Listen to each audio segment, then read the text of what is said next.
अगर तभी अब लेकिन जो हो रहा है ना बाकी चलो नहीं रक्षम जी जिस तरह की हम देख रहे शो में जैसे ही आए आपने अपना रंग में पूरा रंग गए आप और 100% आपने परफॉर्मेंस दिया आपने आपको बहुत सारे प्यार मिला साबी के सवारी में आपका लुक भी चेंज होते हैं जिससे लोग लड़कियां भी दीवाने होने लगी है क्या चल रहा है अभी शो में थोड़ा पहले शो के बारे में बताइए क्या चल रहा शो कुछ ऐसा जा रहा है कि जैसे जिस जिस तरीके से मैंने कॉन्स्पिरेसी करके नित्यम को निकाला था तो वो कहीं ना कहीं कर्मा हिट बैक कर रहा है।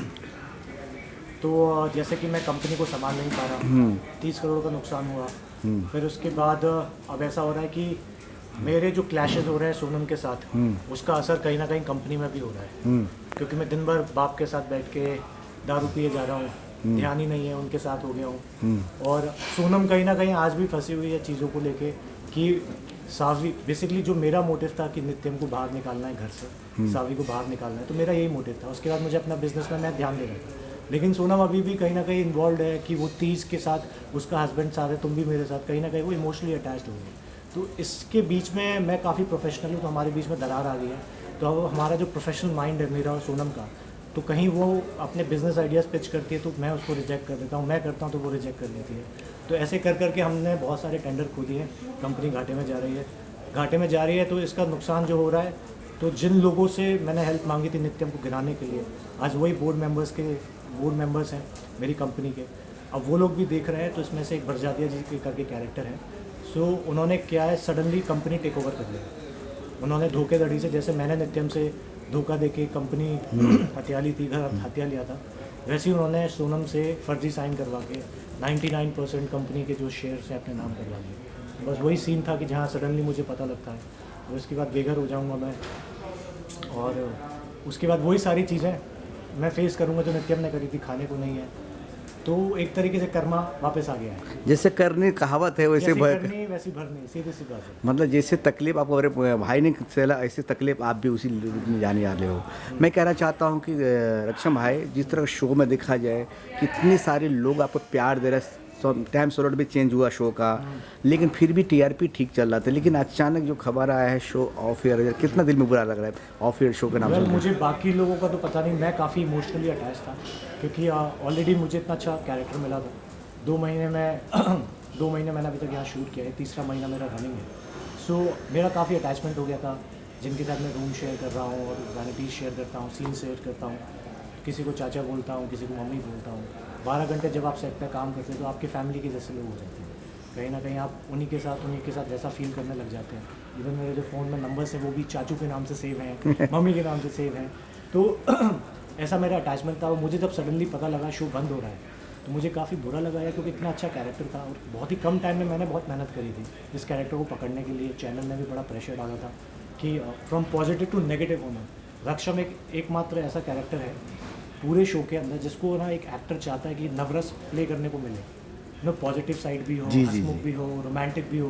तो जितने भी रस होते हैं एक्टिंग लाइन में, वो सब एक कैरेक्टर में था, वो था रक्षम, जो कि मैंने निभाया। बट अनफॉर्चुनेटली क्या कर सकते हैं, at the end of the day channel का कॉल है, चैनल बंद कर रहा है। लेकिन मुझे सबसे अच्छी बात ये लगती है कि लोगों ने बड़ा सपोर्ट किया। आज मैं देखता हूँ लोगों ने आज भी चैनल को अप्रोच करते हैं, जो हमारे फैंस हैं, स्क्रीनशॉट ले लेते हैं एंड भेज रहे हैं, IMDb की रेटिंग भेज रहे हैं, सर देखिए 8.5 क्यों बंद कर रहे हो, स्लॉट चेंज कर रहे हो, उनको अलग अलग ओपिनियन दे रहे हैं। तो मुझे बड़ा अच्छा लगता है कि यार इतना इनिशिएटिव तो हम भी नहीं ले रहे हैं, हमने तो मान लिया कि बंद हो रहा है तो बंद हो रहा है। But hats off to the people.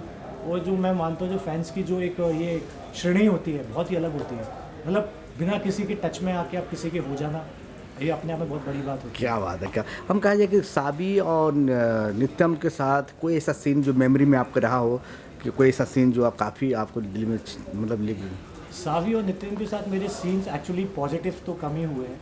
कोई भी ऐसा सीन पॉजिटिव जानना चाहते कि नेगेटिव? जो भी आपको बेटर लगे, जो बेस्ट लगे। वेल मेरा एक जड़ा बहुत अच्छा सीन था, जिसमें जब ये चीज़ रिवील हो जाती है कि मैंने ही कंपनी हत्याई है, और जब एक आता है सब, एक घर के जितने भी लोग हैं, वेदिका माँ आती है, रक्षम, मैं इधर अपने बाबा के साथ घर में लेके आ जाता हूँ, सावी आती है, सावी को जब मैं धक्के मार के बाहर निकालता हूँ, वो एकमात्र ऐसा सीन है जिसको जो 14 पन्ने का सीन था वो। एंड वो मैंने कैसे प्रिपेयर किया मुझे ही पता है, लेकिन मैं समझ गया था कि अगर मैं दिखूँगा, अगर मैं नोटिस हूँगा तो इसी सीन से होऊंगा, इसी को मुझे प्ले करना है और यही मेरा बेस्ट सीन है और मैं अपनी छाप यहीं छोड़ सकता हूँ। वो 14 पेज का जो सीन था जिसमें मैं जब रिवील करता हूँ वो वहाँ पे कि वेदिका माँ के बारे में कि तुम्हें पता नहीं है कि अतीत के काले पन्नों के बारे में तुम्हें बताया नहीं अपनी माँ ने। तो सारी चीज़ें जब खुल के आती हैं, वो बहुत लंबा सीन था, कंटिन्यूस करीबन 2-3 घंटे में बोल ही रहा हूँ। इतने साल की 14 साल की जो भड़ासी जो मैंने झेला, मेरे बाबा उन्होंने जेल काटी, तो मेरे अंदर वो जो बहुत सारी फ्रस्ट्रेशन था, जो एक मैं दुख और दर्द, एक गिल्ट लेके घूम रहा था कि सत्यम डालमिया जी ने जो सुसाइड किया वो मेरी वजह से किया। तो वो मुझे बाद में at the end of the day मुझे पता लगा यार वो तो मेरे पापा ही नहीं थे। क्या तो बात है। बैक टू बैक ये सारी चीज़ें मैंने कैसे अपना जीवन बिताया करके, तो ये सीन बहुत अच्छा था। क्या बात है। देखा जाए तो और ऑफ स्क्रीन आपके साथ कैसे था बॉन्डिंग फरमान का, और ऑन स्क्रीन कभी तू मैं में कभी हुआ फरमान के साथ या साबिर के साथ? आई थिंक बहुत दिल के पास है, बहुत ही अच्छा इंसान है, बहुत सपोर्टिव है फरमान, टू बी वेरी फ्रैंक। जब मैं सेट पे आया एंड बोलना नहीं चाहिए, वो मेरे पास खुद पर्सनली आया, सर ने मुझे टोक दिया था, वो आया, वो चाहता तो मुझे भी टोक सकता था, उसने कहा तू बहुत अच्छा कर रहा है, कर लेगा, एक एक्टर को भी ऑलमोस्ट 30 दिन लगते हैं भाई, यू नो, तू तो सडनली बीच नाव में कूदा हुआ है, तो कहीं ना कहीं तू कैरेक्टर पकड़ लेगा, मुझे पता है, चैनल ने लिया तो बहुत अच्छी बात है। तो फरमान वॉज देयर जिसने मुझे अच्छा सपोर्ट किया, बहुत सारी चीज़ें मैं इनिशियली उसी से पूछता था, बैकग्राउंड स्टोरी भी पूछता था, क्योंकि इनिशियली 100 एपिसोड जब मैं एंटर हुआ, आई थिंक उस टाइम 300 एपिसोड कंप्लीट हो गए, अच्छा, मैं 300वें एपिसोड पे आया, तो क्या आप समझ रहे हो 300 एपिसोड हो गए, तो उसकी बैक स्टोरी मुझे पता नहीं जी कि वो पुराना रक्षम कैसा था। अब 2 तरीके होते हैं, या तो मैं पुराने रक्षम को कॉपी करके, वो मैं करना नहीं चाहता, जी जी, मैं चाहता था, मेकर्स भी ये चाहते थे कि वो मैं पुराने रक्षम जैसे करूं, लेकिन मैंने उनके दिमाग में डाला कि मैं जैसा करना चाहता हूं मैं वैसा ही करूँ। क्या बात। अरे मैं देखा फैंस लोग बहुत सारे मैसेज लोग करते हैं, कभी रिप्लाई दिया, किसी फैंस ने आपको आई लव यू बोला, या कभी किसी ने क्या क्या रिएक्ट किया आपने, कभी कोई फैंस ने आपको कुछ वेल वो बोला? तो आते रहते, इससे पहले भी शो मैंने किए हैं, जैसे मैं उठा नागिन कर रहा था, नागिन भी लोग ये बोलते हैं कि आपको लीड करना चाहिए, बट ठीक है, कहीं ना कहीं ये समय आएगा जब मैं कोई शो आपको ये लीड ही था, मतलब बेसिकली हाँ, एक तरह ये के lead लीड ही था। था, लेकिन एक मैंने- तरह मैं फैंस को जानना चाहता हूँ, कभी किसी लड़की ने आई लव यू बोला हो, वो मैं आप पसंद ये करते तो यार हो? एक्चुअली टीवी शो आने से पहले, मतलब मैं अपने क्या बोल, अपनी तारीफ नहीं कर रहा हूँ, तो जब मैं मॉडलिंग लाइन से जुड़ा था 2017 से पहले, मैं हमेशा मेरी एक आदत रही है, मैं चाहे कॉलेज हो स्कूलिंग हो, मैं हमेशा लाइमलाइट में बड़ा हूँ। स्पोर्ट्स में अच्छा था तो कॉलेज में लड़कियाँ थी, बहुत अच्छा खेलता था, मैं नेशनल फुटबॉलर रहा हूँ, नेशनल बैडमिंटन प्लेयर रहा हूँ, स्कूलिंग मेरी आर्मी। सबसे पहले किसने फिर प्रपोज किया, स्कूल में या कॉलेज में, कब प्रपोज हुआ आपको सबसे पहले? आई थिंक स्कूल में ही था मैं उस टाइम, तो स्कूल से ये सारी चीज़ें स्टार्ट। लड़कियां खुद प्रपोज करने आते थे आपको? नहीं ऐसा नहीं है, कुछ चीज़ें हमें भी पता लगी, लेकिन जब वो छोड़ के गई तो उसके बाद पता लगा कि हमारी वर्थ ज़्यादा थी। तो ये चेहरा मैटर नहीं करता है, बात है कि आपने अपनी लाइफ में किस मुकाम को पाने के लिए एक पॉइंट पे जब आप पहुंच जाते हैं, तो अपने आप चीज़ें ऑटोमेटिकली आपके हिसाब से बन जाती है।